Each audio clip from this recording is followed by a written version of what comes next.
ವಿಷ್ಣು ಪದವಿಯನ್ನೊಲ್ಲೆ ರುದ್ರ ಪದವಿಯನ್ನೊಲ್ಲೆ ನಾನು ಮತ್ತಾವ ಪದವಿಯನ್ನೊಲ್ಲೆನೆಯ ನಿಮ್ಮ ಸದ್ಭಕ್ತರ ಪಾದವ ನಡೆದಿಪ್ಪ ಮಹಾಪದವಿಯನ್ನೇ ಕರುಣಿಸಯ್ಯ ಕೂಡಲ ನಮ್ಮ ದೇವ. ಸದಾ ಸ್ಮರಣೀಯರಾದ ಬಸವಾದಿ ಶರಣರನ್ನು ಸ್ಮರಣೆ ಮಾಡಿಕೊಳ್ಳುತ್ತಾ ಬಸವ ಸ್ವರೂಪರಾದ ಪರಮ ಪೂಜ್ಯ ದೊಡ್ಡಪ್ಪರವರ ಪಾದಾರಗಳಲ್ಲಿ ಭಕ್ತಿಪುರಸರವಾಗಿ ಪಡೆದುಕೊಂಡು ಬಸವ ಸ್ವರೂಪರು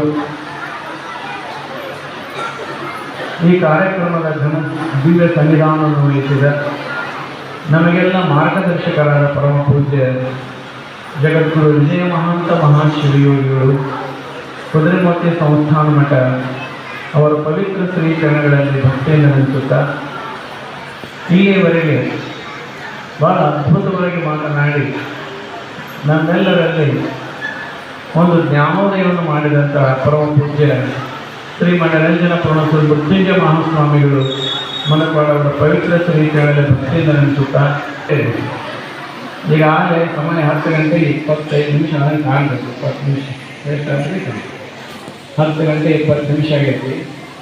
ಆದರೂ ಭಾಳ ಫ್ರೆಶ್ ಅದ್ರಿ ನೀವು ನಕ್ಕೋತಾ ಇದ್ರಿ. ಯಾರು ಮುಖ ಏನು ಜೋಡಿಸ್ಬಿಟ್ಟಿಲ್ಲ, ಕಣ್ಣು ವರ್ಷ ಗಟ್ಟಿಲ್ಲ. ಹೀಗಾಗಿ ಭಾಷಣ ಮಾಡೋರಿಗೆ ಏನಾಗಲ್ಲ ಹೂವು ಬಂದುಬಿಡ್ಬೇಕು. ಯಾರು ಅಲ್ಲೇ ಏನೇ ಒಂದು ಸ್ವಲ್ಪ ಇಟ್ಕೊಟ್ಬಿಡೋದ್ರೆ ಅಂದ್ರೆ ಎಲ್ಲರೂ ಬೀಚ್ ಬಂದಪ್ಪ ಏನೋ ಸಾಕು ಅನ್ನೋಂಗೆ ಹೇಳ್ತದೆ.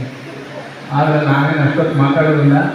ಆದರೆ ನಿಮ್ಮಲ್ಲಿ ಒಂದು ಚೈತನ್ಯ, ಆ ಚೈತನ್ಯಕ್ಕೆ ನಾನು ಶರಣ ಅನ್ಬೇಕಾಗತ್ತೆ. ಇಷ್ಟೊತ್ತಲ್ಲೇ ನಾವು ಇಳ್ಕಲ್ದಾಗ ಅಂದರೆ 9 ಗಂಟೆ ನಮಗೆಲ್ಲ ಅಷ್ಟು ಪೂಜೆ ಎಲ್ಲ ಖಾಲಿಯಾಗಿರ್ತಾವೆ. 9 ಗಂಟೆಯಿಂದ ನಾವೇನೋ ಮಾತಾಡಕತ್ರ ಪೂಜೆ ತಾಯಂದ್ರೆ ಪೂಜೆ ಶರಣರು ಅನ್ನೋಂಗಿಲ್ಲ. ಕುರ್ಚಿಗಳೇ ಟೇಬಲ್ಗಳೇ ಅಂತ ಹೇಳ್ಬೇಕಾಗತ್ತೆ. ಅಂಥ ಒಂದು ಪರಿಸ್ಥಿತಿ ಐತಿ ಈಗ. ಆದರೆ ಹನುಮಸಾಗರದಲ್ಲಿ ಎಷ್ಟೊಂದು ಗಟ್ಟಿ ಜನಾಂಗ, ಎಷ್ಟು ಗಟ್ಟಿ ಜನಾಂಗ, ಗಟ್ಟಿ ಭಕ್ತಿ. ಅದಕ್ಕೆಲ್ಲ ಯಾರು ಕಾರಣ ಅಂತಂದರೆ ಪರಮ ಪೂಜ್ಯ ವಿಜಯ ಮಹಾಂತ ಶಿವಯೋಗಿಗಳು. ಆ ರೀತಿಯಾದಂಥ ತಮ್ಮಲ್ಲಿ ಅದ್ಭುತವಾದಂಥ ಆಧ್ಯಾತ್ಮಿಕ ಶಕ್ತಿಯನ್ನು ತುಂಬ್ಯಾರ, ಆ ಭಕ್ತಿಯನ್ನು ತುಂಬ್ಯಾರ. ಆ ಭಕ್ತಿ ಮತ್ತು ಆಧ್ಯಾತ್ಮಿಕ ಶಕ್ತಿ ಎರಡೂ ಸೇರಿ ತಮ್ಮ ಒಂದು ಚೈತನ್ಯವನ್ನು ಕೊಟ್ಟಾರೆ. ಅದಕ್ಕೆ ಆ ಚೈತನ್ಯ ನಿಮ್ಮ ಮುಖದ ಮೇಲೆ ಯಾವತ್ತೂ ರಹಾಸಿರ್ತದೆ. ಆ ಚೈತನ್ಯಕ್ಕೆ ತಮಗೆಲ್ಲ ಶರಣಾರ್ಥಿಗಳನ್ನು ಸಮರ್ಪಿಸಿ ಇವತ್ತು ಅಲ್ಲಮ ಪ್ರಭುದೇವರ ಜಯಂತಿ. ಇವತ್ತು ಅಲ್ಲಮ ಪ್ರಭುದೇವರ ಜಯಂತಿ. ಅಲ್ಲಮ ಪ್ರಭುದೇವರು ಅಂತಂದರೆ ಬಹಳ ದೊಡ್ಡ ತಪಸ್ವಿಗಳು. ಹಿಂದೆ ಎಂದೂ ಅಂಥ ತಪಸ್ವಿಗಳು ಹುಟ್ಟಿಲ್ಲ, ಮುಂದೆಂದೂ ಹುಟ್ಟಂಗಿಲ್ಲ ಅನ್ನುವಂಥ ಭಾವನೆಯಲ್ಲಿದ್ದಂಥ ಭಾಳ ದೊಡ್ಡ ತಪಸ್ವಿಗಳು. ಅವರು ಯೋಮಕಾಯ ಇರ್ತವರು. ಯೋಮಕಾಯ ಅಂದರೆ ಏನು? ನಿಂತ್ರ ನೆರಳು ಬೀಳುತ್ತಿದ್ದಿಲ್ಲ ಅವರು. ನಾವು ಹಿಂಗೆ ನಿಂತ್ರ ಇಷ್ಟು ನೆರಳು ಬಿಟ್ಟಿದ್ವಿ, ಆದರೆ ಅವ್ರಿಗೆ ನೆರಳು ಬೀಳುತ್ತಿದ್ದಿಲ್ಲ. ನಿಂತ್ರ ನೆರಳು ಬೀಳುತ್ತಿದ್ದಿಲ್ಲ. ಖಡ್ಗ ತಗೊಂಡು ಅವ್ರ ಮೈಗೆ ಹಿಂಗೆ ಹೊಡೆದ್ರೆ ನಮ್ಮ ಮೈಗೆ ಹೊಡೆದ ರಕ್ತ ಮಾಂಸ ಎಲ್ಲ ಹೊರಗೆ ಬರ್ತದೆ. ಅವ್ರ ಖಡ್ಗ ತಗೊಂಡು ಹಿಂಗೆ ಹೊಡೆದ್ರೆ ಗಾಯ ಬರಬೇಕಾಗಿತ್ತು. ಅವ್ರಿಗೆ ರಕ್ತ ಬರೋದಿಲ್ಲ, ಮಾಂಸನೂ ಬರ್ತದೆ. ಇಂಥ ಸಿದ್ಧಿಯನ್ನು ಪಡೆದಂಥ ಅದ್ಭುತವಾದಂಥ ಮಹಾ ತಪಸ್ವಿ ಅಂತಂದರೆ ಅಲ್ಲಮ ಪ್ರಭು. ಹಿಂಗೆಂದೂ ಇಂಥ ಮಹಾಪುರುಷರು ಮಹಾತಪಸ್ವಿಗಳು ಹುಟ್ಟಿಲ್ಲ. ಅಂತ ಅದ್ಭುತವಾದಂಥ ತಪಸ್ವಿಯವರು ಅಲ್ಲಮ ಪ್ರಭು. ಅವರು ನಾಥ ಪಂಥದ ತಪಸ್ವಿಗಳು. ನಾಥ ಪಂಥ ಅಂತ ಇದ್ರು. ನಾಥ ಪಂಥದಲ್ಲಿ ಈಗ ನಮ್ಮ ಉತ್ತರ ಪ್ರದೇಶದ ಯೋಗಿನಾಥ್ ಅದರಲ್ಲ, ಅವರು ಮುಖ್ಯಮಂತ್ರಿ ಅದರಲ್ಲ, ಅವರು ನಾಥ ಪಂಥದವರು. ಗೋರಕ್ಷಕನಾಥ ನಾಥ ಪಂಥದವರು. ಇಲ್ಲಿ ನಮ್ಮ ಇನ್ನೊಂದು ಮಠ ಆಯಿತು, ಆದಿಚುಂಚನಗಿರಿ ಮಠ ಅಂತ ಇತ್ತು, ನೀವೆಲ್ಲ ಕೇಳ, ಅದು ನಾಥ ಪಂಥದ ಮಠ. ಈಗ ಅಲ್ಲೆಲ್ಲ ಅದು ನಾಥ ಪಂಥದವರು. ಯಾರು? ಅಲ್ಲಮ ಪ್ರಭುದೇವರು. ನಾಥ ಪಂಥದವರಿಗೆ ಸನ್ಯಾಸಿಗಳಿಗೆ ಟ್ರೈನಿಂಗ್ ಕೊಡ್ತಿದ್ರು ಅಲ್ಲಮ ಪ್ರಭುದೇವರು. ಎಲ್ಲಿ ಅಂದರೆ ಶ್ರೀಶೈಲ ಗುಡ್ಡದೊಳಗೆ ಮತ್ತು ಹಿಮಾಲಯ ಪರ್ವತದೊಳಗೆ 2 ಟ್ರೈನಿಂಗ್ ಕಾಲೇಜ್ ಇರ್ತದೆ, ಟ್ರೈನಿಂಗ್ ಸ್ಕೂಲ್ ಇದ್ದವು. ಅಲ್ಲೇ ನಾಥ ಪಂಥದ ಒಟುಗಳಿಗೆ, ಸಾಧಕರಿಗೆ ತರಬೇತಿ ಕೊಡ್ತಿದ್ರು ಅಲ್ಲಮ ಪ್ರಭು. ಅವ್ರಿಗೆ ಗುರುವಾಗಿದ್ದರು. ಅಂದರೆ ಎಷ್ಟು ಅದ್ಭುತ ಸಾಧನೆ ಮಾಡಿರ್ಬೇಕು ಅಲ್ಲಮ ಪ್ರಭುದೇವರು. ಇಷ್ಟೆಲ್ಲ ಮಾಡಿ ನಾಥ ಪಂಥದವರು ಅಂದ್ರೆ ಎಂಥ ಸಿದ್ಧಿಯನ್ನು ಪಡೆದಿದ್ರು ಅಂದ್ರೆ ಅವರು ಇಂಥ 106 ಸಿದ್ಧಿಯನ್ನು ಪಡೆದಂಥವ್ರು. ಅದರಲ್ಲಿ ಎಂಥ ಸಿದ್ಧಿಯನ್ನು ಪಡೆದವರು ಅಂತ ಒಂದನ್ನು ಹೇಳ್ತೀನಿ, ಟೈಮ್ ಇಲ್ಲ. ಎಂಥ ಸಿದ್ಧಿ ಪಡೆದಿದ್ರಂದ್ರೆ ಅವರು ಪಡೆದಿದ್ರಂದ್ರೆ ಒಂದು ಹೇಳ್ತೀನಿ. ಅವರು ಇಂಥ ಒಂದು ಊರಿಗೆ ಅವೆಲ್ಲ ಅರಸರ ಕಾಲಿತ್ತು. ಅರಸರ ಕಾಲಿದ್ದಾಗ ಅವ್ರು ಏನು ಮಾಡ್ತಿದ್ರು ಅಂದ್ರೆ, ಒಂದು ಊರಿಗೆ ಬರ್ತಿದ್ರು, ಅರಸರ ಅಂತೇಳಿ ಬರ್ತಿದ್ರು. ಅವ್ರ ಮುಂದೆ ಹೇಳ್ತಿದ್ರು, ನಾವೊಂದು ಪವಾಡ ಮಾಡ್ತೇವೆ ಅಂತಿದ್ರು. ಏನು ಪವಾಡ ಅಂತಿದ್ರು, ನೀವು ಊರ ಮಂದಿನೆಲ್ಲ ಕರೀರಿ, ಕರೆದ್ಮ್ಯಾಗ ಅಲ್ಲೇ ನೀವು ಎತ್ತರ ಒಂದು 10 ಫೂಟ್ ಎತ್ತರ ತನಕ ಕಟ್ಟಿಗೆ ಒಟ್ಟರಿ. ಕಟ್ಟಿಗೆ ಕಾಮನ ಕಟ್ಟಿಗೆ ಒಡ್ತಾರಲ್ಲ, ಕಟ್ಟಿಗೆ ಒಟ್ಟರಿ. ಕಟ್ಟಿಗೆ ಮ್ಯಾಗ ನಾನು ಕುಂಡಿರ್ತೇನೆ, ನೀವೆಲ್ಲ ಕಟ್ಟಿಗೆ ಬೆಂಕಿ ಹಚ್ಚಿಬಿಡ್ರಿ. ಆ ಕಟ್ಟಿಗೆ ಉರಿದು ಬೂದಿ ಆದ ಸಹಿತ ನಾ ಸಾಯಂಗಿಲ್ಲ ಅಂತಿದ್ದ 4 ಪಂಥದ ಯೋಗಿ. ಮತ್ತು ಎಲ್ಲರಿಗೂ ಆಶ್ಚರ್ಯ ಆಗ್ತಿತ್ತು. ಯಾರಿಗೆ ಆಶ್ಚರ್ಯ? ಎಲ್ಲರಿಗೂ ಆಶ್ಚರ್ಯ ಆಗಿತ್ತು. ಆಮೇಲೆ ಡಂಗರ ಹೊಡಿಸೇ ಬಿಟ್ರು. ಡಂಗರ ಹೊಡಿಸಿ ಸಾವಿರಾರು ಮಂದಿ ಸುತ್ತಲೂ ಊರಾಗಿನಂದೆಲ್ಲ ಸೇರ್ತಿದ್ರು, ಕಟ್ಟಿಗೆ ಹೊಡ್ತಿದ್ರು, ಅವ್ರು ಕುಂಡಿರ್ತಿದ್ರು, 4 ಪಂಥದಲ್ಲಿ ಕುಂಡಿರ್ತಿದ್ರು, ಬೆಂಕಿ ಹಚ್ತಿದ್ರು, ದಗದಗದಾಗ ಬೆಂಕಿ ಉರಿತಿತ್ತು, ಕಟ್ಟಿಗೆಲ್ಲ ಬೂದಿ ಹಾಕಿತ್ತು. ಆದರೆ 4 ಪಂಥದ ಯೋಗಿಗೆ ಏನು ಆಗಿದ್ದಿಲ್ಲ, ಹಂಗ ಕುಂಡಿರ್ತಿದ್ರು ಬೆಂಕಿಯಾಗ. ಇದು ಎಲ್ಲವನ್ನ ನೋಡಿ ಗಾಬರಿ ಆಗ್ತಿದ್ರು. ಅರಸ, ರಾಣಿಯರು, ಊರು ಜನ ಎಲ್ಲ ಗಾಬರಿ ಆಗಿಬಿಟ್ಟಿದ್ರು. ಗಾಬರಿಯಾಗಿ ಉದ್ದದ ಸಾಷ್ಟಾಂಗ ಹಾಕ್ತಿದ್ರು ಎಲ್ಲರೂ. ಎಂಥ ಮಹಾಪವಾಡ ಪುರುಷ, ಮಹಾಮಹಿಮಾನ್ವಿತ ಅಂತ ತಿಳ್ಕೊಂಡು ಹೇಳಿ ಸಾಷ್ಟಾಂಗ ಹಾಕ್ತಿದ್ರು.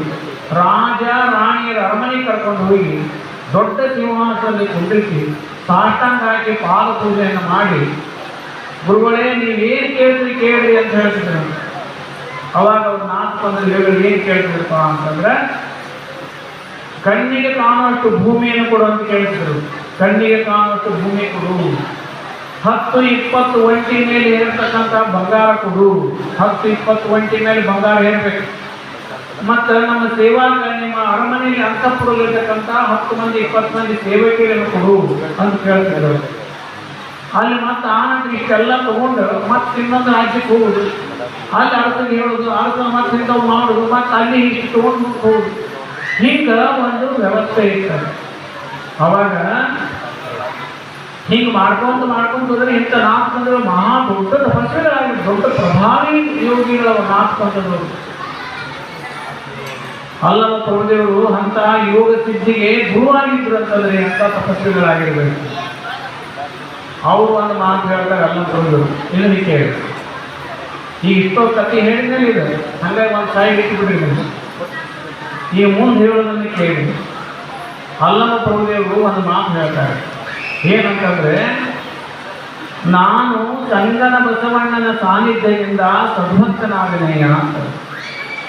ಇಂಥ ಮಹಾಯೋಗಿ, ಇಂತಿಂಥ ಪವಾಡಗಳನ್ನು ಮಾಡುವಂಥ ಅಲ್ಲಮ ಪ್ರಭು ಒಂದು ಮಾತು ಏನು ಹೇಳ್ತಾರಂದ್ರೆ, ಸಂಗನ ಬಸವಣ್ಣನ ಸಾನ್ನಿಧ್ಯದಿಂದ ನಾನು ಸದ್ಭಕ್ತನಾಗನೆಯ. ಬಸವಣ್ಣನಂತೇಳಿ ಬಂದ ಮೇಲೆ, ಬಸವಣ್ಣವ್ರಲ್ಲಿ ನಾ ಬಂದ ಮೇಲೆ ನಾನು ಸದ್ಭಕ್ತನಾದೆ. ಹಾಗಾಗಿ ಬಸವಣ್ಣನ ಹತ್ತಿರ ಬರೋದಕ್ಕಿಂತ ಮುಂಚಿತವಾಗಿ ಏನಾಗಿದ್ರು, ತಪಸ್ವಿಗಳಾಗಿದ್ರು, ಆದರೆ ನಾನು ಸದ್ಭಕ್ತ ಆಗಿದ್ದಿಲ್ಲ. ಒಂದು ಪದವನ್ನು ಹೇಳ್ತೀನಿ ನಿಮ್ಗೆ. ಬಸವಣ್ಣನವರ ಕಾಲದಲ್ಲಿ ಶರಣರು ಇಡೀ ಮಾನವ ಜನಾಂಗವನ್ನು 2 ಭಾಗ ಮಾಡಿದರು. ಹೆಣ್ಣು ಗಂಡು ಅಂತ ಭಾಗ ಮಾಡಿ ಅವರೊಂದು ಭಕ್ತ, ಒಂದು ಭವಿ ಅಂತ 2 ಭಾಗ ಮಾಡಿದರು. ಒಬ್ಬ ಭಕ್ತ, ಒಬ್ಬ ಭವಿ. ಇಡೀ ಮಾನವ ಜನಾಂಗವನ್ನು 2 ಭಾಗ ಮಾಡಿದರು. ಒಂದು ಭಕ್ತ, ಒಂದು ಭವಿ ಅಂತ ಭಾಗ ಮಾಡಿದರು.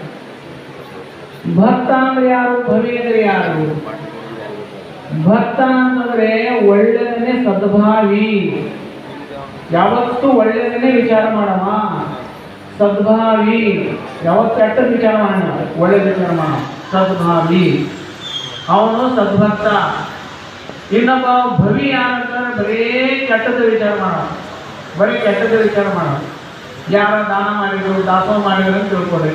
ಏನಪ್ಪ ಊರ ಮಂದಿಯಲ್ಲಿ ಎಷ್ಟು ಭಕ್ತಿವಂತಾನ, ಎಷ್ಟು ದಾಸೋಹ ಮಾಡ್ತಾನ ಅಂತಂದ್ರೆ, ಅವೇನು ಅವ್ರ ಅಪ್ಪನ ಮಣಿತಾನ, ಅವ್ರಪ್ಪ ಕಳಿಸಿದ್ದಾನ ಮಾಡ್ಯಾನ ಅಂತಂದು ಈಗ ಅನ್ಕೊಂಡು ಹೋಗ್ಬೋದು. ಮಾಡ್ಯಾರಪ್ಪ ಚಲೋ ಅಂತಂದಂಗಿಲ್ಲ, ಏನು ದುಡ್ಡು ಮಾಡ್ಯಾನ ಅವ್ರ ಅಪ್ಪ ಮಾಡಿಟ್ಟು ಮಾಡ್ಕೊಂಡು ಹೋಗಂತ ಹಿಂಗೆ ಅನ್ಕೊಂಡು ಹೋಗೋದು. ಇದಕ್ಕೆ ಏನಂತಾರೆ ಅಂದರೆ, ಯಾವತ್ತೂ ಕೆಟ್ಟದನ್ನೇ ವಿಚಾರ ಮಾಡೋದಪ್ಪ. ಅವ್ನು ಏನಂತಾರೆ ಅಂದರೆ ಭವಿ ಅಂತ ಕರೀತಾರೆ. ಯಾವತ್ತೂ ಕೆಟ್ಟ ಮನಸ್ಸು ಭವಿ ಅಂತ ಕರೀತಾರೆ. ಹಾಗಾದ್ರೆ ನಾನು ಸಂಗನ ಬಸವಣ್ಣನ ಸಾನ್ನಿಧ್ಯದಿಂದ ಸದ್ಭಕ್ತನಾಗಲೇ ಅಂದಾಗ, ಬಸವಣ್ಣವರಂತಲ್ಲಿ ಬಂದ ಮೇಲೆ ಅಲ್ಲಮ ಪ್ರಭುಗಳು ಸದ್ಭಾವಿಗಳಾದರು. ಅದಕ್ಕೆಲ್ಲ ಮುಂಚಿತವಾಗಿ ಅವರಲ್ಲಿ ದುರ್ಭಾವ ಇತ್ತು. ಅಂದ್ರೆ ಇದರ ಅರ್ಥ ಏನು ಅಂತಂದ್ರೆ ದುರ್ಭಾವ ಅಂತಲ್ಲ, ಅವ್ರು ನಾಥ ಪಂಥದ ಯೋಗಿಗಳಾಗಿದ್ರಲ್ಲ, ಅಲ್ಲಿ ಏನ್ ನಡೀತಿತ್ತಂತಂದ್ರ ಇಂಥವೆಲ್ಲವನ್ನ ನಾವು ಪವಾಡ ತೋರಿಸೋದು, ಪವಾಡ ತೋರಿಸಿನ ಕೇಳೋದು ಏನೈತಿ, ಮತ್ತದ ಹೊರನ ಹೆಂಗಪ್ಪ ಅದನ್ನೇ ಕೇಳೋದಿಲ್ಲ. ಯಾವ ನಾಶ ಆಗತ್ತೋ ಈ ಭೂಮಿ ನಾವು ಬಿಟ್ಟಿರ್ತೀವಿ, ಈ ಬಂಗಾರ ಇದನ್ನ ಬಿಟ್ಟಿರ್ತೀವಿ, ಇದನ್ನೆಲ್ಲ ಬಿಟ್ಟ ಹೋಗೋದಿರ್ತೈತಿ, ಮತ್ತೆ ಹೊರ ಇದನ್ನೇ ಕೇಳೋದೈತಲ್ಲ. ಅಂದ್ರೆ ದೊಡ್ಡ ದೊಡ್ಡ ಪವಾಡ ತೋರಿಸೋದು ಬಂಗಾರ, ದುಡ್ಡು, ದ್ರವ್ಯ ಕೇಳೋದು, ಇದನ್ನೇ ಕೇಳೋದು.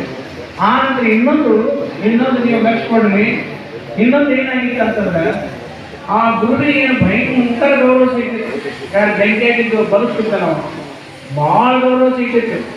ಅವ್ರಿಗೆ ಮೆರವಣಿಗೆ ಮಾಡ್ತಿದ್ರು, ಊರು ತುಂಬ ಮೆರವಣಿಗೆ ಮಾಡಿದ್ರು, ಬಂಗಾರ ಹೂವು ಹಾಕ್ತಿದ್ರು, ಭಯಂಕರ ಹೊಗಳಿದ್ರು, ದೊಡ್ಡ ಸಿಂಹಾಸನ ಕುಂಬಿಡ್ತಿದ್ರು. ಹೀಗಾದಾಗ ಅವ್ರ ಜೊತೆಗೆ ಶಿಷ್ಯ ಇರ್ತಿದ್ದಲ್ಲ, ಆ ಶಿಷ್ಯರಿಗೆ ಹೊಟ್ಟೆ ಗಂಟಾಕಿತ್ತು. ಏನಂತಂದ್ರ ಅವ್ರ ಜೊತೆಗೇನೆ ಇವ್ರು ಇರ್ತಿದ್ರಲ್ಲ, ಅವೆಲ್ಲ ಅವ್ರಿಗೆ ಗೊತ್ತಿರ್ತೈತಿ, ಈಗ ಹೆಂಗೆ ಕಲ್ತಾರೆ ಇವರೆಲ್ಲ. ಮತ್ತು ಅವ್ರ ಶಿಷ್ಯರಿಗೆ ಟ್ರೈನಿಂಗ್ ಇರ್ತಿತ್ತು ಅವ್ರಿಗೆ.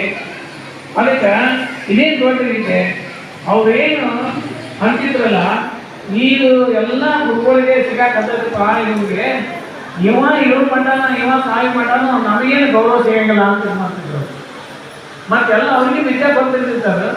ಅದಕ್ಕೆ ಅವ್ರು ಏನು ಮಾಡ್ತಿದ್ರು ಅಂತಂದ್ರೆ, ಅಲ್ಲೇನು ಒಂದೊಂದು ಜಗದಾಗ ಒಂದು 4 ಗಂಟೆ ಮಾಡೋದ್ರೊಳಗೆ ಅದಕ್ಕೊಂದು ಹಳ್ಳಿ ಹಾಕ್ಬೇಕಾಗಿತ್ತು. ಬೆಂಕಿ ಹೇಳ್ತಿತ್ತಲ್ಲ, ಬೆಂಕಿ ಹೇಳ್ತಿತ್ತಲ್ಲ, ಅಲ್ಲಿ ಶಿಷ್ಯರಾದರೂ ಟೈಮ್ಲಿ ಒಂದೊಂದು ಹಳ್ಳಿ ಹಾಕ್ಬೇಕು ಮಂತ್ರ ಹೇಳಿ.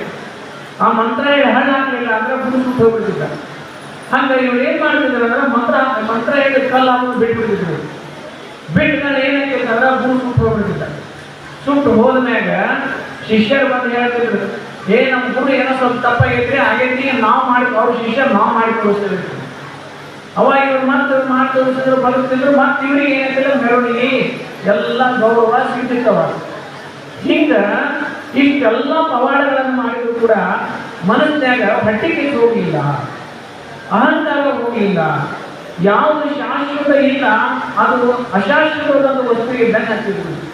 ಅದಕ್ಕೆ ಈ ಮನಸ್ಸು ಏನಿತ್ತಲ್ಲ, ಸಂಗನ ಬಸವಣ್ಣವರಿಗಿಂತ ಪೂರ್ವದಲ್ಲಿ ಎಲ್ಲ ನಾಥ ಪಂಥದ ಯೋಗಿಗಳಿಗೆ ಇಂಥ ಒಂದು ಮನಸ್ಸಿತ್ತು. ಏನಂತಂದ್ರೆ ಸದ್ಭಾವ, ಕರುಣೆ, ವಿನಯ ಈಗ ಇದ್ದಿದ್ದಿಲ್ಲ. ಅದಕ್ಕಾಗಿ ದೊಡ್ಡ ಪವಾಡಗಳನ್ನು ತೋರಿಸ್ತಿದ್ರಲ್ಲ ಹೊರತಾಗಿ ಅದರಲ್ಲಿ ಕರುಣೆ ಅನ್ನೋದು ಇರ್ತಿದ್ದಿಲ್ಲ. ಅವ್ರಿಗೆ ಕರುಣೆ ಇರ್ತಿಲ್ಲ, ಹೊಟ್ಟಿಗೆ ತಿಂದಿತ್ತು. ಇದು ಅಲ್ಲ. ಅದಕ್ಕಾಗಿ ಬಸವಣ್ಣವರ ಸಾನ್ನಿಧ್ಯದ ಸದ್ಭಕ್ತನಾದೆ ಎಂದಾಗ ಅಲ್ಲಿ ಕರುಣೆ, ಪ್ರೀತಿ, ದಯೆ, ಅಂತಃಕರಣ, ಸದ್ಭಾವ, ಎಲ್ಲರಿಗೂ ಒಳ್ಳೆಯದಾಗಲಿ ಅಂತ ಭಾವ ಬಂತು. ಹೆಂಗ ಬಂತಂದ್ರೆ ನಾಥ ಪಂಥದ ಯೋಗಿಗಳನ್ನು ಹಠಯೋಗ ಮಾಡ್ತಿದ್ರಲ್ಲ, ಅಲ್ಲಂಪುರದಲ್ಲಿ ಹಠಯೋಗದಿಂದ ಶಿವಯೋಗಿಗೆ ಪರಿವರ್ತನೆ ಆಗ. ಬಸವಣ್ಣನವರ ಸಾಮೀಪ್ಯತೆ ಬಂದ ಮೇಲೆ ಈ ಹಠಯೋಗವನ್ನು ಬಿಟ್ಟು ಅವರು ಶಿವಯೋಗ ಶುರು ಮಾಡಿದ್ರು. ಇಷ್ಟಲಿಂಗವನ್ನು ತಗೊಂಡು ಅವರು ಶಿವಯೋಗವನ್ನು ಶುರು ಮಾಡಿದ್ರು. ಯಾವಾಗ ಶಿವಯೋಗವನ್ನು ಇಷ್ಟಲಿಂಗದ ಮೂಲಕ ಶಿವಯೋಗವನ್ನು ಶುರು ಮಾಡಿದ್ರು, ಅವಾಗ ಮನುಷ್ಯನಿರ್ತಕ್ಕಂಥ ಭವಿತನ ಅಂತಂದ್ರೆ ಕೆಟ್ಟ ಮನಸ್ಸು, ಕೆಟ್ಟ ಭಾವ ಎಲ್ಲ ಸುಟ್ಟು ಕೇವಲ ಸದ್ಭಾವ ಬಂತು. ಇಂಥ ಒಂದು ಮಹಾಯೋಗವನ್ನು, ಶಿವಯೋಗವನ್ನ ಯಾರು ಕಂಡುಹಿಡಿದ್ರಂದ್ರೆ ಬಸವಣ್ಣವರು ಕಂಡುಹಿಡಿದ್ರು. ಅದಕ್ಕಾಗಿ ಬಸವಣ್ಣವರಂತಲ್ಲಿ ಬಂದ ಮೇಲೆ, ಈ ಶಿವಯೋಗವನ್ನು ಕಲಿತ ಮೇಲೆ ನನ್ನ ಮನಸ್ಸಲ್ಲಿ ಎಲ್ಲ ಜೀವಿಗಳ ಮೇಲೆ ಕರುಣೆ ಬಂತು, ಎಲ್ಲ ಜೀವಿಗಳು ಕಲ್ಯಾಣ ಅಂತ ಸದ್ಭಾವ ಬಂತು. ಅವಾಗ ಸದ್ಭಕ್ತನಾದನೆ ಅಂತ ಹೇಳಿದರು. ಅದಕ್ಕೆ ನಾವು ಇಲ್ಲಿ ಮನುಷ್ಯನಿಗೆ ಒಂದು ಸದ್ಭಾವ ಯಾರಿಗಿರ್ತೈತಿ, ಸದ್ಭಕ್ತಿ ಯಾರಿಗಿರ್ತೈತಿ, ಅವರು ಸಾಕ್ಷಾತ್ ನಡೆದಾಡುವ ದೇವರು. ಇವತ್ತ ಕರಸಿದ್ದೇಶ್ವರ ಮಹಾಶಿವಯೋಗಿಗಳ ಜಗದ್ಗುರು ವಿಜಯ ಮಹಾಂತ ಶಿವಯೋಗಿದ್ದಾರೆ. ಬಸವಣ್ಣವರು, ಅಲ್ಲಂಬರವರು, ಅಕ್ಕಮಹಾದೇವಿ, ಚನ್ನಬಸವಣ್ಣವರು, ಇನ್ನು ವಿಜಯ ಮಹಾಂತ ಶಿವಯೋಗಿಗಳು, ಅಗ್ನಿ ಮುರುಗೇಂದ್ರ ಶಿವಯೋಗಿಗಳು, ಆನಂದ ಕುಮಾರ ಮಹಾಶಿವಯೋಗಿಗಳು, ಇವರೆಲ್ಲ ದೊಡ್ಡ ತಪಸ್ವಿಗಳಾಗಿ ಮಹಾ ಕರುಣಾವಂತರಾದರು. ಬರೇ ಸಮಾಜಕ್ಕೆ ಒಳ್ಳೇದಾಗಲಿ ಅಂತಂದ್ರು, ನನಗೆ ಒಳ್ಳೇದಾಗಲಿ ಅಂತ ಎಂದೂ ಬಯಸಲಿಲ್ಲ ಅವರು. ನನಗೆ ಒಳ್ಳೇದಾಗಲಿ ಅಂದ್ರೆ ಸ್ವಾರ್ಥ ಆಗತಿ, ಸಮಾಜಕ್ಕೆ ಒಳ್ಳೇದಾಗಲಿ ಅಂತಂದ್ರೆ ಅದು ಸದ್ಭಕ್ತಿ ಆಗತಿ. ಇಂಥ ಸದ್ಭಕ್ತಿಯನ್ನು ರೂಢಿಸಿಕೊಂಡಂಥ ಶಿವಯೋಗ ಏನಿತ್ತಲ್ಲ, ಇದನ್ನು ಮಾಡಿದ ಎಲ್ಲ ದೊಡ್ಡ ದೊಡ್ಡ ಮಹಾ ತಪಸ್ವಿಗಳಾಗಿ ಸಮಾಜಕ್ಕೇನೆ ತಮ್ಮ ಜೀವನವನ್ನು ಮುಡಿಬಿಟ್ಟು ಇದು ಎಲ್ಲಿಂದ ಬರ್ತದೆ ಅಂದ್ರೆ ಲಿಂಗ ಯೋಗದಿಂದ ಬರ್ತೈತಿ. ಅಂತ ಲಿಂಗ ಯೋಗವನ್ನು ಭಗವಾನ್ ಕರುಣಿಸಿದ್ದಾರೆ. ಅದಕ್ಕಾಗಿ ನಾವು ಇಷ್ಟಲಿಂಗವನ್ನು ಕಟ್ಕೊಂಡ್ರೆ ಸದ್ಭಕ್ತಿ ಆಗತಿ, ಸದ್ಭಕ್ತಿ ಬರ್ತತಿ. ಅದಕ್ಕಾಗಿ ಮಕ್ಕಳು ಹೊಟ್ಟೆಗಿಂತ ಬರಂಗಿಲ್ಲ, ದ್ವೇಷ ಬರಂಗಿಲ್ಲ, ಅಸೂಯಿತನ ಬರಂಗಿಲ್ಲ, ಅಹಂಕಾರ ಬರಂಗಿಲ್ಲ. ಅದರಲ್ಲಿ ಕರುಣೆ, ಪ್ರೀತಿ, ದಯೆ ಬರುತ್ತೆ. ಈಗ ನಮ್ಮ ಅಪ್ಪಗಳದಾರ ಎಷ್ಟು ಕರುಣಾಮಯಿ ಅದಾರ, ನಿತ್ಯ ಲಿಂಗಾರ್ಚನೆ, ನಿತ್ಯ ಶಿವಯೋಗ ಮಾಡ್ತಾರೆ. ಅವರೆಲ್ಲರ ಮೇಲೆ, ಭಕ್ತರ ಮೇಲೆ, ಭಕ್ತರ ಮಕ್ಕಳ ಮೇಲೆ, ನಮ್ಮಂತ ಸಾಧಕರ ಮೇಲೆ, ಸ್ವಾಮಿಗಳ ಮೇಲೆ ಎಷ್ಟು ಕರುಣೆ ಅವರಿಗೆ. ಅದ್ರ ಯಾವ ಪ್ರಭಾವ ಅಂತಂದ್ರೆ ಶಿವಯೋಗದ ಪರಿಣಾಮ. ಅದಕ್ಕಾಗಿ ನಾವು ಮಕ್ಕಳಿಗೆ ಏನ್ ಮಾಡ್ಬೇಕಂತಂದ್ರೆ ಶಿವಯೋಗವನ್ನ ಕಲಿಸ್ಬೇಕು. ಈಗ ನೀವೆಲ್ಲ ಬಹಳ ಭಾಗ್ಯವಂತರಿದ್ರೆ ನೀವು ಇಂಥ ಶಿವಯೋಗವನ್ನು ಸಾಧಿಸಿದ ಶಿವಯೋಗಿಗಳನ್ನ ನಾವೆಲ್ಲ ಪಡೆದೇವಿ. ಅದಕ್ಕಾಗಿ ಈಗ ಅಜ್ಜವ್ರ ಕಡೆಯಿಂದನೇ ನೀವೆಲ್ಲ ಮಕ್ಕಳಿಗೆ ನೀವು ಎಲ್ಲರೂ ಲಿಂಗ ದೀಕ್ಷೆ ಆಗ್ಬೇಕು. ಲಿಂಗ ದೀಕ್ಷೆ ಆದ್ರೆ ನೀವೆಲ್ಲ ಭಾಗ್ಯವಂತರಾಗಿ ಆ ಗುರುವಿನಿಂದ ಬಂದಂತ ಲಿಂಗವನ್ನ ದಿನ ಒಂದು 5 ನಿಮಿಷ 10 ನಿಮಿಷ ಶಿವಯೋಗವನ್ನ ಮಾಡಿ. ಅಲ್ಲಮ ಪ್ರಭುದೇವರು ಮಾತು ಹೇಳ್ತಾರೆ. ಅವರು ಈ ಮಾತು ಅಲ್ಲಮ ಪ್ರಭುದೇವ್ರ ಮಾತಂದ್ರೆ ಸುಪ್ರೀಂ ಕೋರ್ಟ್ ಜಡ್ಜ್ಮೆಂಟ್ ಇದ್ದಂಗ. ಏನ್ ಹೇಳ್ತಾರೆ ಅಂದ್ರೆ ಅಲ್ಲಮ ಪ್ರಭುದೇವರು ಬ್ರಹ್ಮರಂಧ್ರದಲ್ಲಿ ಇದ್ದಾನೆಂದು ನಂಬದಿರು. ಬ್ರಹ್ಮರಂಧ್ರ ಅದು ಇದೇನು ಸಹಸ್ರ ಚಕ್ರ ಅಂತ ಕರೀತಾರೆ. ಯೋಗ ಶಾಸ್ತ್ರ ಅಂತ ಇತ್ತು ಅಂದ್ರೆ ಆ ಯೋಗ ಶಾಸ್ತ್ರದಲ್ಲಿ ಏನ್ ಹೇಳ್ತಾರೆ ಅಂದ್ರೆ ಹೊರಗಂತೂ ದೇವರಿಲ್ಲ, ಇಲ್ಲ ಆಗೊಂದು ಡಿಸೈಡೆಡ್ ಅಲ್ಲ, ಹೊರಗೆ ದೇವರಿಲ್ಲ ಡಿಸೈಡೆಡ್ ಅಲ್ಲ. ಇಲ್ಲಿ ಒಳಗೆ ದೇವರ ಅಂತಾರೆ. ಒಳಗಡೆ ಇಲ್ಲದಪ್ಪ ದೇವರು, ಒಳಗೆ ಇಲ್ಲ ಅಂತಂದ್ರೆ ಇಲ್ಲಿ ಬ್ರಹ್ಮರಂಧ್ರದಲ್ಲಿ ಇದ್ದಾನೆ ಅಂದ್ರೆ ಸಹಸ್ರದ ಕಮಲ, ಇಲ್ಲಿ ದೇವರನ್ನ ಅಂತ ಹೇಳ್ತಾರೆ ಯೋಗ ಶಾಸ್ತ್ರದಲ್ಲಿ. ಅಲ್ಲ ಅಂತಾರೆ ಇಲ್ಲಿ ಬ್ರಹ್ಮರಂಧ್ರದಲ್ಲಿ ಇದ್ದಾನೆಂದು ನಂಬಲಿರು. ಇಲ್ಲಿ ಅದ ಅಂತ ತಿಳ್ಕೊಬೇಡತ್ತಾರ. ಭೂಮಧ್ಯದಲ್ಲಿ ಇದ್ದಾನೆಂದು ನಂಬಲಿರು. ಈ ಭೂಮಧ್ಯದೊಳಗೆ ದೇವರನ್ನಂತ ಯೋಗ ಶಾಸ್ತ್ರ ಹೇಳ್ತೈತಿ. ಅದನ್ನ ಅಲ್ಲಿರೋ ದೇವರು ಇಲ್ಲಪ್ಪ, ಭೂಮಧ್ಯದಲ್ಲಿ ದೇವರಿಲ್ಲ, ಹೃದಯ ಕಮಲಲ್ಲಿ ಇದ್ದಾನೆಂದು ಭ್ರಮಿಸದಿರು. ದೇವರೆಲ್ಲ ಅಂದ್ರೆ ನಮ್ಮ ಹೃದಯದೊಳಗೆ ಅಂತಾರೆ. ಅಲ್ಲಿ ಅದ ತಿಳ್ಕೊಬೇಡ ಮಾರಾಯ ಅಂತಾರವರು. ಇಲ್ಲ ಎಲ್ಲ ಯೋಗ ಶಾಸ್ತ್ರಗಳು ಇಲ್ಲಿ ದೇವರೈತಿ, ಇಲ್ಲಿ ದೇವರೈತಿ, ಇಲ್ಲಿ ದೇವರೈತಿ 3 ಸ್ಥಾನಗಳನ್ನು ತೋರಿಸ್ತಾರೆ. ಆದ್ರೆ ಇಲ್ಲಿ ಎಲ್ಲೆಲ್ಲಿ ದೇವರಿಲ್ಲಪ್ಪ ಅಂತಾರಲ್ಲ ಪ್ರಭುದೇವರು. ಮತ್ತೆ ದೇವರನ್ನೇ ಯಾವುದು ಅಂತ ಕೇಳಿದ್ರೆ ಗುರು ಕೊಟ್ಟ ಕರದ ಇಷ್ಟಲಿಂಗವೇ ದೇವರು ಕಾಣ ಈಶ್ವರ. ದೇವರು ಎಂತಾದ ಅದ್ಭುತವಾಗಿ ಹೇಳಿದ್ರಂದ್ರೆ ಗುರು ಮುಖೇನ ಬಂದಂತ ಇಷ್ಟಲಿಂಗ ಐತಲ್ಲ, ಗುರು ಕೊಟ್ಟ ಕರದ ಇಷ್ಟಲಿಂಗವೇ ದೇವರು ಕಾಣ ಈಶ್ವರ. ಇದಕ್ಕಿಂತಲೂ ದೊಡ್ಡಲಿಂಗ ಏನ್ ಹೇಳ್ಬೇಕು ನಾವು? ಅದಕ್ಕಾಗಿ ಕರದ ಇಷ್ಟಲಿಂಗ ಏನೈತಲ್ಲ ಅದು ಸಾಕ್ಷಾತ್ ದೇವರು. ಅದರ ಮೂಲಕ ಶಿವಯೋಗವನ್ನು ಮಾಡಿದರೆ ಮನಸ್ಸು ಕಾನ್ಸಂಟ್ರೇಷನ್ ಆಗತ್ತೆ. ಆ ಕಾನ್ಸಂಟ್ರೇಷನ್ ಆದಂಥ ಮನಸ್ಸಿನಲ್ಲಿ ಎಲ್ಲ ದ್ವೇಷ, ಅಸೂಯೆ ಎಲ್ಲ ಹೋಗ್ತಾವ. ಆ ಕಾನ್ಸಂಟ್ರೇಷನ್ ಆದಂಥ ಮನಸ್ಸಿನಲ್ಲಿ ಜ್ಞಾನ ಉದಯ ಆಗತಿ, ಅರಿವು ಉದಯ ಆಗತಿ. ಆ ಅರಿವಿನಲ್ಲಿ ಕರುಣೆ ಆಗತಿ, ಪ್ರೀತಿ ಇರುತ್ತೆ. ಹಿಂಗ ಮನುಷ್ಯ ಸದ್ಭಕ್ತಿವಂತನಾಗ್ತಾನೆ. ಅದಕ್ಕಾಗಿ ಇಂಥ ಅದ್ಭುತವಾದಂಥ ಮಾರ್ಗವನ್ನ ಬಸವಾದಿ ಶರಣ ಕರುಣಿಸಿದ್ದಾರೆ. ಅದಕ್ಕೆ ನಮ್ಮ ಎದುರುಗಡೆ ನಾವೆಲ್ಲ ಯಾಕೆ ಭಾಗ್ಯವಂತಂದ್ರೆ ನಮ್ಮ ಎದುರುಗಡೆ ಶಿವಯೋಗವನ್ನು ಸಾಧಿಸಿದಂತ ವಿಜಯ ಮಹಾನ್ ತಪುಗಳಿದ್ದಾರೆ. ಅದಕ್ಕಾಗಿ ಅವ್ರ ಕಡೆಯಿಂದ ನಾವು ಏನ್ ಮಾಡ್ಬೇಕಂದ್ರೆ ಲಿಂಗ ದೀಕ್ಷಾ ಪಡಿಬೇಕು. ಯಾಗ ಮಕ್ಕಳಿದ್ದು ಅಂದ್ರೆ ಅವ್ರ ಕಡೆಯಿಂದ ಲಿಂಗ ದೀಕ್ಷಾ ಪಡೀರಿ. ನೀವೆಲ್ಲ ಯಾರ್ಯಾರ ಲಿಂಗ ಇಲ್ಲ ಲಿಂಗ ದೀಕ್ಷಾ ಪಡೀರಿ. ಅಕಸ್ಮಾತ್ ಹಂಗ ಲಿಂಗ ಹಾಕೊಂಡಿದ್ರಿ ಅಂದ್ರೆ ಲಿಂಗ ದೀಕ್ಷೆಯನ್ನು ಪಡೀರಿ. ಲಿಂಗ ದೀಕ್ಷೆ ಪಡೆದ್ರೆ ಶಿವಯೋಗ ಕ್ರಮವನ್ನು ಹೇಳಿಸ್ಕೊಂಡು ನಿತ್ಯದಲ್ಲಿ ಒಂದು 15 ನಿಮಿಷ ಶಿವಯೋಗ ಮಾಡ್ರಿ. ಮಕ್ಕಳೇನಾದ್ರೂ ಶಿವಯೋಗ ಮಾಡಿದ್ರೆ ಅದ್ಭುತವಾದಂತಹ ಮೆಮೊರಿ ಪವರ್ ಬರುತ್ತೆ, ಚಲೋ ನೆನಪಿನ ಶಕ್ತಿ ಬರ್ತದೆ. ಅದಕ್ಕಾಗಿ ಈ ಒಂದು ಶಿವಯೋಗ ಕ್ರಮವನ್ನ ನಾವು ಅನುಸರಿಸಿದ್ರೆ ಇಡೀ ನಮ್ಮ ಜೀವನ ಪಾವನ ಆಗ್ತತಿ, ಅದ್ಭುತ ಅನಿಸ್ತತಿ. ಅದಕ್ಕಾಗಿ ಇವತ್ತಿನ ದಿವಸ ಕಲಿಸಿದ್ದೇಶ್ವರ ಮಹಾಶಿವಗಳಲ್ಲ, ಅವರು ಅದ್ಭುತವಾದ ಶಿವಯೋಗಗಳು. ನಿತ್ಯದಲ್ಲಿ ಶಿವಯೋಗ ಮಾಡ್ತಿದ್ರು, ತ್ರಿಕಾಲದಲ್ಲಿ ಶಿವಯೋಗ ಮಾಡ್ತಿದ್ರು. ಆ ಶಿವಯೋಗ ಮಾಡಿ ಮಾಡಿ ಮಹಾ ತಪಸ್ವಿಗಳಾದ ಕಲಿಸಿದ್ದೇಶ್ವರಪ್ಪು. ಇವತ್ತಿಗೂ ಅವ್ರನ್ನ ನಾವು ನೆನೆಸ್ತೀವಿ, ಇವತ್ತಿಗೂ ಅವ್ರನ್ನ ಸ್ಮರಣೆ ಮಾಡ್ತೀವಿ. ಅದು ಶಿವಯೋಗದ ಮಹಿಮೆ. ಅದಕ್ಕಾಗಿ ಯಾರು ಶಿವಯೋಗ ಮಾಡ್ತಾರೋ ಅವ್ರಿಗೆ ಭೂಮಿಯಲ್ಲಿ ಶಾಶ್ವತವಾಗಿರ್ತಾರೆ, ಅತ್ಯಂತ ಶಾಶ್ವತವಾಗಿರ್ತಾರೆ ಶಿವಯೋಗ ಮಾಡಿದವರು. ಅದಕ್ಕಾಗಿ ತಾವೆಲ್ಲ ಮಕ್ಕಳಿಗೆಲ್ಲ ಲಿಂಗ ಕಟ್ಟಿಸಿ ಮಕ್ಕಳ ಕಡೆಯಿಂದ ಆಶೀರ್ವಾದ ಮಾಡಿಸಿ ಅವರ ಕಡೆಯಿಂದ ದೀಕ್ಷೆಯನ್ನು ತೋಡ್ರಿ ಅಂತ ತಮ್ಮಲ್ಲಿ ವಿನಂತಿಯನ್ನು ಮಾಡಿಕೊಂಡು ತಮಗೆಲ್ಲರಿಗೂ ಕಳಿಸಿದ್ದ ಮಹಾ ತಪಸ್ವಿಗಳು ವಿಜಯ ಮಹಾಂತ ಶಿವಯೋಗಿಗಳು ಬಸವಾದೀಶ್ವರನ ಅನುಗ್ರಹ ತಮ್ಮ ಮೇಲೆ ಹಿಂಗೆ ಸದಾ ಕಾಲ ಇರಲಿ ಅಂತ ಹಾರೈಸಿ ಶಾಸ್ತ್ರಗಳು ಸದಾನ ಶಾಸ್ತ್ರಗಳು ಭಾಳ ಚಲೋ ಹೇಳ್ತಾರೆ, ಒಳ್ಳೆ ಅನುಭಾವಿಗಳು. ನಮ್ಮ ಹೋದ ವರ್ಷ ನಮ್ಮ ಶಿವಕುಮಾರ್ ಬೊರಟಿಗೆ ಕೂಡ ಹೇಳಿದರು, ಅವರು ಭಾಳ ಒಳ್ಳೆಯ ಅನುಭಾವಿಗಳು. ಅವರ ಮಾತುಗಳನ್ನು ಕೇಳೋಣ ಖುಷಿ ಆಯ್ತು. ನಾವು ಬರುವ ಹೊತ್ನ್ಯಾಗ ಹಬ್ಬಗಳು ವಿಜಯ ಮಹಾಂತರ ಬಗ್ಗೆ ಹೇಳಕತ್ತಿದ್ರು. ನಂದಿಹಾಳದಲ್ಲಿ ಒಂದು ಗೂಳಿ ಕಥೆ ಹೇಳಕತ್ತಿದ್ರು, ಭಾಳ ಚಲೋ ಇತ್ತು. ಅದಕ್ಕಾಗಿ ಮತ್ತು ತಾವೆಲ್ಲರಿಗೂ ಅವರೆಲ್ಲ ಮಾತು ಒಂದು ತಾವೆಲ್ಲ ಕೇಳಿರಿ. ಪೂಜ್ಯ ವಿಜಯ ಮಹಾಂತ ಶಿವಿಗಳ ಅಂತಃಕರಣ ಆಶೀರ್ವಾದ ನಮ್ಮೆಲ್ಲರ ಮೇಲೆ ಸದಾ ಕಾಲ ಇರಲಿ ಅಂತ ಹಾರೈಸಿ ಈ ಮಾತು ಸರಿ ಶರಣ.